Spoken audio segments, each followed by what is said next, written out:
Le top de 13 heures, l'actualité au Sénégal et dans le reste du monde sur les ondes des plateformes digitales de la RTS. Ibrahima Sadi. Bonjour à tous, au sommaire de cette édition, un programme d'accompagnement des artisans bijoutiers. Le chef de l'État l'a évoqué hier en réunion du Conseil des ministres. L'association des bijoutiers du Sénégal n'attendait que ça, mais selon elle, il va falloir lever des obstacles. La journée mondiale de lutte contre la tuberculose est ce 24 mars. Cette pathologie touche chaque année 20 000 personnes au Sénégal et les 80% sont concentrés dans 6 régions. Dr Barnabé Nying, coordonnateur du programme contre la tuberculose, est l'invité de ce 13h. En sport, football barrage du Mondial Qatar 2022, les Lions sont bien arrivés au Caire.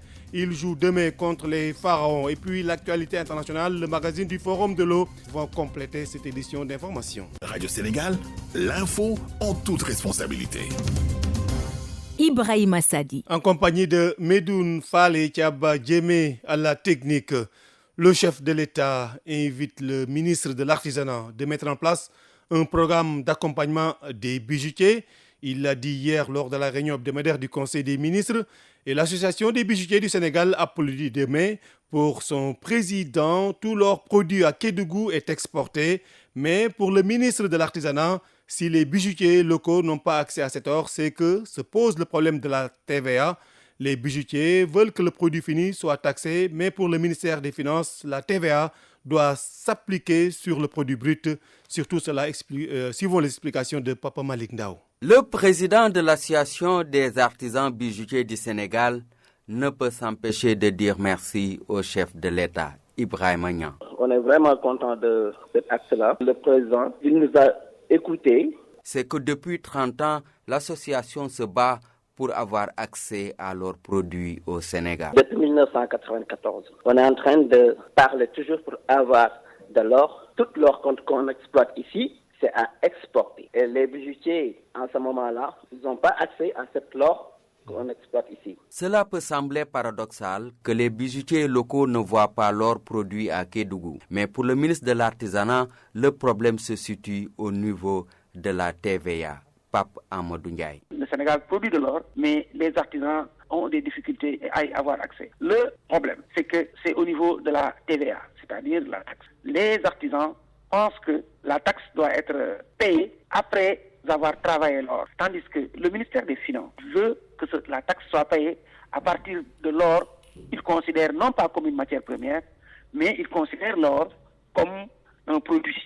Parce que pour eux, l'or a une valeur. En attendant de s'accorder sur la TVA, des pourparlers sont entamés avec le ministère des Mines pour trouver aux artisans des couloirs aurifères. Pape Amadou Ndiaye. En attendant, j'avais demandé au ministère des Mines de mettre des espaces de recherche et de production aux artisans afin qu'eux-mêmes ils puissent déjà produire leur propre or. Le Sénégal va d'ailleurs s'inspirer de l'expérience des autres pays producteurs d'or du continent et d'ailleurs pour que leurs produits au Sénégal soient bénéfiques aux artisans locaux. Papa Malik Ndao, 13h04, vous suivez les infos sur Radio Sénégal.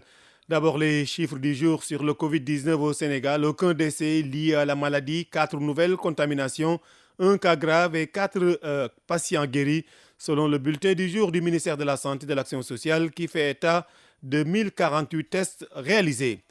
Célébration ce 24 mars de la journée mondiale de lutte contre la tuberculose, une maladie infectieuse considérée comme l'une des plus meurtrières au monde avec 4000 victimes chaque jour selon l'Organisation mondiale de la santé. En 2021 au Sénégal, 13 900 cas ont été diagnostiqués, seulement les 6 000 sont des cas manquants. Et selon le coordonnateur du programme national de lutte contre la tuberculose, 80% des malades sont recensés dans 6 régions du pays. Parmi ces régions, Diourbel où la tuberculose est en résurgence. Les dernières statistiques révèlent 1130 cas positifs. Cela malgré les performances acquises dans la lutte avec un taux de guérison de 87%. Suivons les explications d'Aminata Djei. Diourbel, l'une des régions les plus touchées par la tuberculose. Les données de la dernière évaluation révèlent 1130 cas de tuberculose confirmés.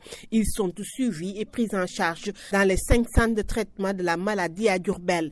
Dr Mamadou Dieng est le médecin-chef de région de Diourbel. Actuellement, on a 1130 cas sur 6033 cas dépistés. On a 1130 cas qui sont positifs et 4903 cas qui sont négatifs. Malgré les performances réalisées dans la lutte contre la tuberculose avec un taux de guérison de 87%, la proportion annuelle de malades perdus de vue est supérieure à 7%. À cela s'ajoutent les malades dépistés qui refusent de se soumettre au traitement. Des défis majeurs à relever selon le médecin-chef de région, Dr Mamadou Dieng. Il y a beaucoup de malades qui sont suivis et qui abandonnent parfois.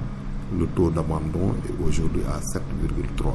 Donc l'interruption de traitement. Donc ça, c'est des défis qu'il faut relever. En même temps, il y a les défis des taux de positivité. D'abord, au dépistage, nous sommes à 19% de taux de positivité. Et ça veut dire que 19% des malades qui sont dépistés sont positifs. Et nous notons un taux de positivité au second mois aux alentours de 5%. À travers cette journée mondiale de lutte contre la tuberculose, la sensibilisation et l'information sur la maladie seront renforcées. Il sera également question d'élargir les dépistages pour atteindre tous les cas attendus dans la région. Aminata Dieye, Diourbel, RTS. Thiès également fait partie des régions les plus touchées par la tuberculose. Cependant, les autorités médicales multiplient la lutte avec de bons résultats. Le taux de dépistage a nettement évolué, il a même atteint les 78%. Et pour la prise en charge des patients, des améliorations seront apportées afin de réduire ce qu'on appelle les perdus de vue. Radioum. 2205 nouveaux cas de tuberculose ont été détectés à Thiès. Une performance des agents sanitaires de la région car ils ont atteint un taux de 78% et le programme national de lutte contre cette maladie infectieuse d'origine bactérienne table sur 72%. Plusieurs stratégies ont été mises en branle pour atteindre cet objectif. Elisabeth Tenningsen, point focal tuberculose à la région médicale de Thiès. Quand on n'est pas malade, c'est très difficile de se rendre dans une structure sanitaire. Dans des cas silencieux comme ça, il y a l'appui de la radio mobile du PNT qui se déplace. Et ce dépistage actif avec la radio mobile nous permet quand même de les traquer, de les avoir, qu'à faire la radiographie. Et puis en fonction des résultats, on parvient à les avoir. Concernant le taux de succès thérapeutique, des améliorations seront apportées à Thiès car les patients qui suspendent leur traitement sont légion. Elisabeth Tenningsen. Par rapport à l'objectif quand même fixé par le programme qui est de 90% à atteindre en 2021, nous étions à 87%. Donc il nous reste donc 3%. Où sont passés les 3%? Peut-être qu'il y en a qui sont devenus perdus de vue, il y en a qui sont décédés, mais quand même, en tout cas, des efforts quand même restent à faire par rapport en tout cas, à ce taux de succès thérapeutique. Thiès et Mbour font partie des districts à forte charge car la tuberculose est très présente dans ces localités. Radioum Thiès. Radio Sénégal. Radioum, une journée pas en cachée, une autre ce 24 mars est également célébrée la journée internationale des travailleurs sociaux, prétexte choisi par notre reporter Adji Fatou Bari pour faire la connaissance de deux jumelles. Elles sont jumelles donc et partagent un amour fusionnel pour le social. Aïcha et Khadija Mané, toutes les deux sont étudiantes à l'École nationale des travailleurs sociaux spécialisés. Elles ont abandonné leurs études en anglais pour poursuivre leur rêve pour le bien-être des autres. Voici le portrait croisé signé Adji Fatou Bari. Je m'appelle Khadija Mané. Moi, c'est Aïcha Mané. C'est moi. Oui, de 5 minutes. Petite par la taille, mais grande par l'esprit et le cœur, celles qu'on appelle les jumelles de l'ENTSS ont aussi un autre surnom donné cette fois par leur petit bonhomme de cœur, les talibés. Moi, on m'appelle Aïcha, l'amie des talibés. La tata des talibés. Le teint clair, ces jumelles qui se ressemblent comme deux gouttes d'eau se distinguent par les lunettes que porte Aïcha et le voile que met Khadija.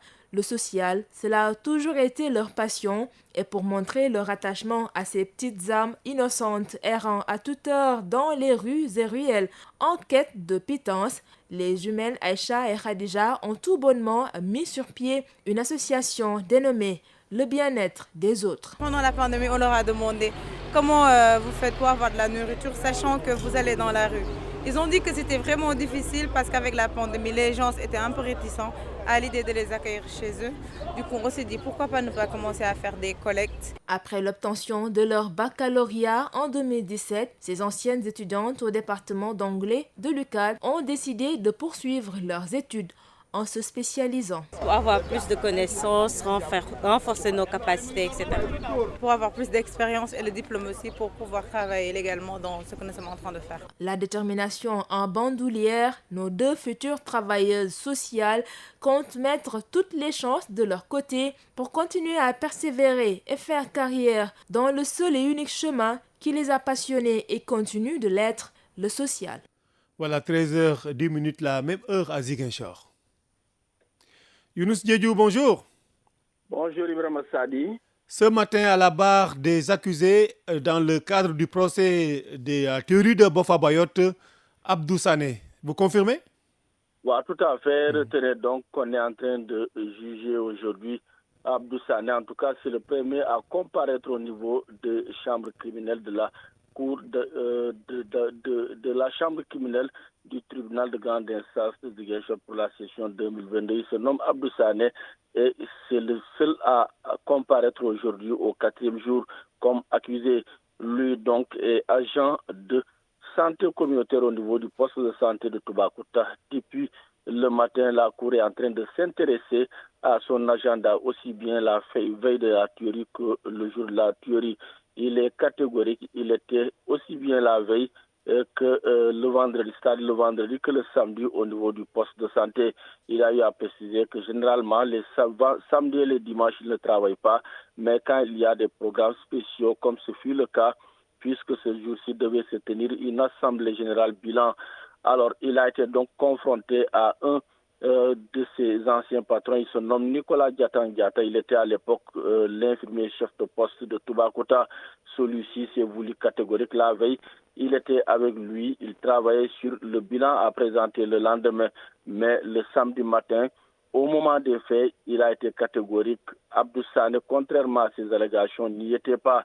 Il a dit que Abdou Sané n'est venu au niveau de l'infirmerie de Toubacouta que dans l'après-midi vers 16h à la question de savoir s'il était là-bas. Il est sûr de ce qu'il dit.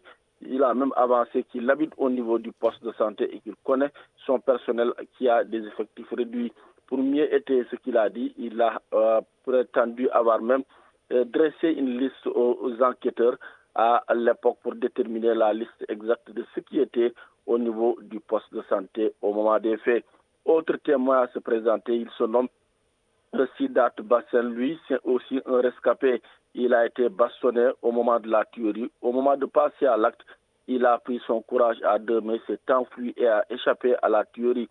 Ça dit lui aussi, contrairement aux autres allégations, a confirmé l'existence d'un comité villageois de protection de la forêt au niveau du village de Toubacouta, ce que jusqu'ici, tous les autres accusés ont pratiquement récusé. Et pour étayer ses propos, il a signalé que lui-même a une fois été pris par ce comité qui a eu à confisquer aussi bien sa charrette et son bois. La question de savoir est-ce qu'il reconnaissait ceux-là qui ont eu à le prendre et qui sont membres du comité de protection de la forêt de Toubacouta. Il a eu à citer nommément les nommés Al-Fousseini Bagui, Abdou Karim Sané et Mfali Diémé, entre autres. Et là, les chambres criminelles l'ont interpellé. Si parmi ces bourreaux, c'est-à-dire ceux-là qui ont voulu le tuer le jour des faits, il a reconnu des gens.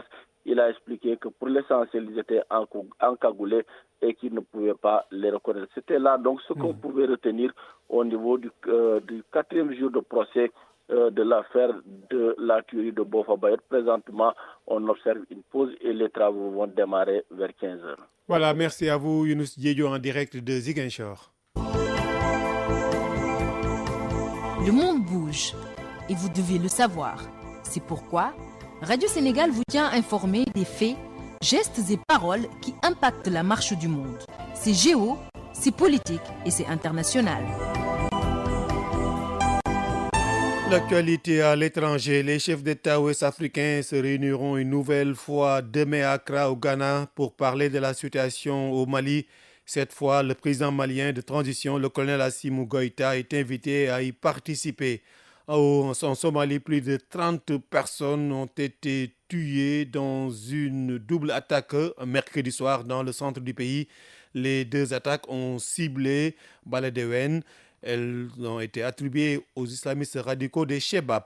Guerre en Ukraine, Vladimir Poutine sème le trouble en imposant le paiement en roubles du gaz russe. Selon Vladimir Poutine, donc plus question de dollars ou d'euros. Les paiements doivent désormais être effectués dans la monnaie russe. Cette décision, qui vise particulièrement l'Union européenne, ultra dépendante des livraisons russes, a fait grimper les prix de l'énergie. Et puis en Afghanistan, les talibans ont ordonné hier la fermeture des collèges et lycées pour les filles. Quelques heures seulement après leur réouverture, cette volte-face a provoqué la confusion et la déception des élèves.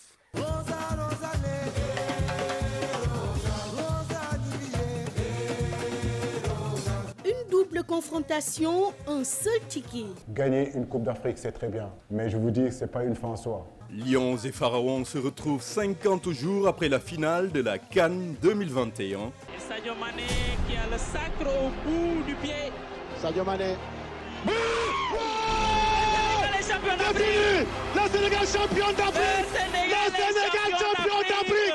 Qui de Sadio Mané ou de Mohamed Salah sera au Qatar?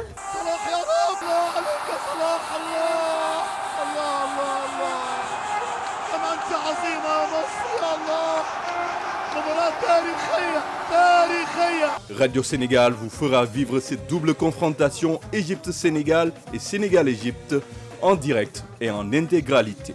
À suivre le 25 au Caire et le 29 à Abdoulaye Wade de Diamniadio.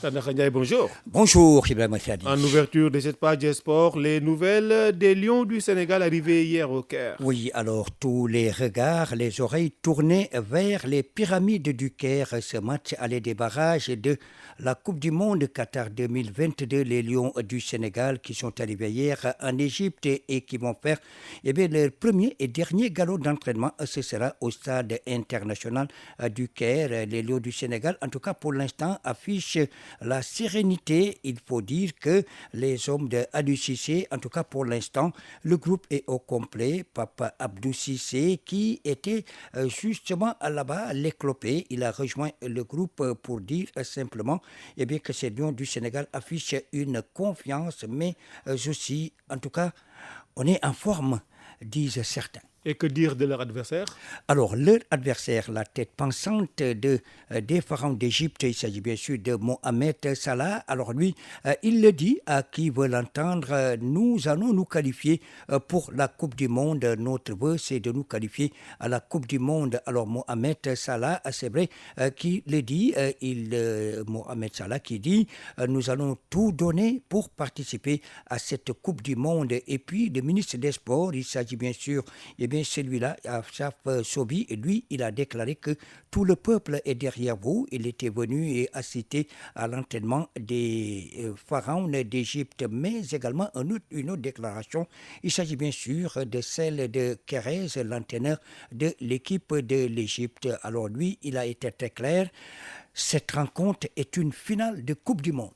Une heure de revanche donc en l'air. Exactement. Voilà, parlons maintenant des barrages allés en Europe et des éliminatoires en zone Amérique du Sud et de la Coupe du Monde. Voilà, de la Coupe du Monde. Justement, parlons-en puisque Ibrahima Sadi, je vais d'abord faire cette introduction. Vous savez, le comité exécutif de la Confédération africaine de football qui vient déterminer cette réunion en visioconférence, la CAF. Donc, la nouvelle est tombée, l'assistance à l'arbitrage, l'assistance vidéo à l'arbitrage.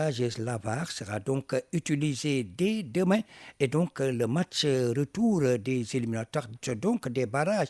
Là, c'est une décision de la Confédération africaine de football et d'ailleurs au niveau de la Côte d'Ivoire qui va organiser la prochaine Coupe d'Afrique des Nations, un comité a été mis en place pour travailler en étroite collaboration avec le comité d'organisation. Et je vous parle maintenant des rencontres de barrage de la Coupe Coupe du Monde, Cristiano Ronaldo et l'équipe du Portugal face à la Turquie. Ce sera justement cet après-midi. On va voir, ce ne sera pas facile pour aucune équipe. Et puis le pays de Galles qui va affronter l'équipe d'Autriche.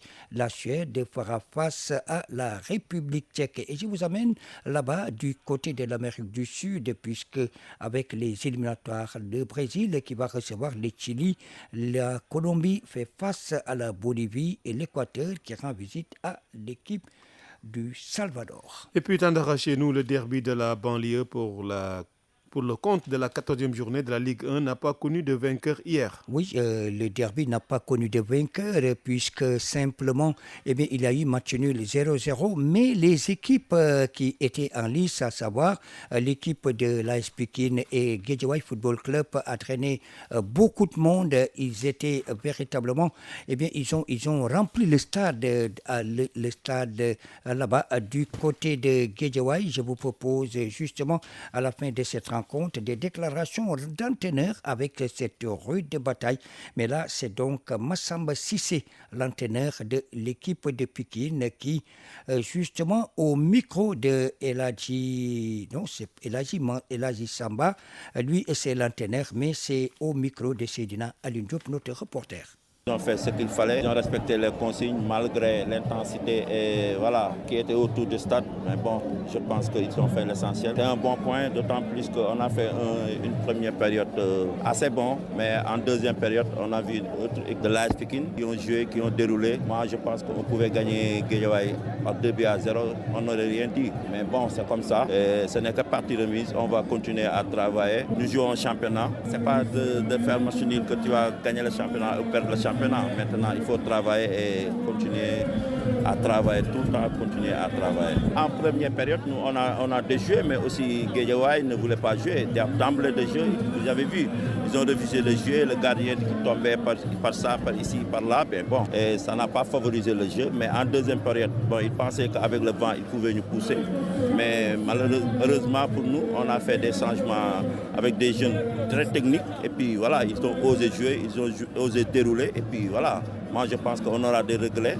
On a des regrets parce qu'on pouvait marquer. Voilà, Massamba Cissé, l'entraîneur de l'AS Pikine. Alors Ibrahima Sadi, j'ajoute cette note pour dire que la fédération a programmé la 15e journée et ce sera, Inch'Allah, pour la Ligue 1, samedi et dimanche prochain. Et nous y reviendrons. Exact. Merci à vous, Tandara Ndiaye. Radio Sénégal. L'invité de la rédaction. Il s'appelle Dr Barnabé Nying, c'est le coordinateur du programme national de lutte contre la tuberculose. Vous le savez, aujourd'hui, ce 24 mars est célébrée la journée mondiale de lutte contre cette pathologie. Dr Barnabé Nying répond aux questions de Maria Mamane. Dr Barnabé Nying, la communauté internationale célèbre comme chaque 24 mars la journée mondiale de lutte contre la tuberculose. Quelle est la situation de la maladie au Sénégal? La tuberculose continue d'être une maladie bien présente au Sénégal, dans le sens que lorsque nous considérons le nombre de personnes qui en souffrent et que nous le rapportons au nombre estimé de personnes qui pourraient en souffrir, nous constatons aisément que dans l'année 2021, nous avons diagnostiqué près de 14 000 cas de tuberculose. Et quand je dis nous avons diagnostiqué, ça veut dire nous avons reçu des malades dans les structures de santé. Et ça, nous le mettons en relation avec les estimations épidémiologiques qui montrent depuis plusieurs années que 118 nouveaux cas de tuberculose sont retrouvés pour chaque tranche de 100 000 habitants. Et par conséquent, cela nous fait voir une différence d'environ 6 000 personnes qui pourraient souffrir de la tuberculose, mais qui ne seraient pas venues au niveau des structures de santé pour se faire diagnostiquer d'une part et pour se faire prendre en charge d'autre part. Le thème parle d'investir pour mettre fin à la tuberculose et sauver des vies. Quel investissement doit-on faire pour mettre fin justement à la tuberculose? En réalité, c'est un thème pleinement d'actualité au Sénégal, où l'État prend en charge entièrement tout le processus de diagnostic de la tuberculose et tout le processus de prise en charge des malades. Je vais vous donner les repères. C'est l'État du Sénégal qui a investi pour que le diagnostic des cas de tuberculose soit effectué gratuitement pour les malades et leurs familles au niveau des centres de santé, au niveau des hôpitaux et même au niveau de certains postes de santé où le diagnostic a été décentralisé. Le diagnostic de la tuberculose se fait au laboratoire. Deuxièmement, c'est l'État du Sénégal qui a investi pour que tous les médicaments servant à traiter les malades soient totalement gratuits pour les malades et pour leurs familles. Et c'est important parce qu'un cas de tuberculose simple nécessite un traitement de 6 mois, alors qu'un cas de tuberculose résistante nécessite un traitement qui peut aller 12, 18 jusqu'à 20 mois. Un cas de tuberculose simple coûte environ 15 000 à 35 000 francs par malade.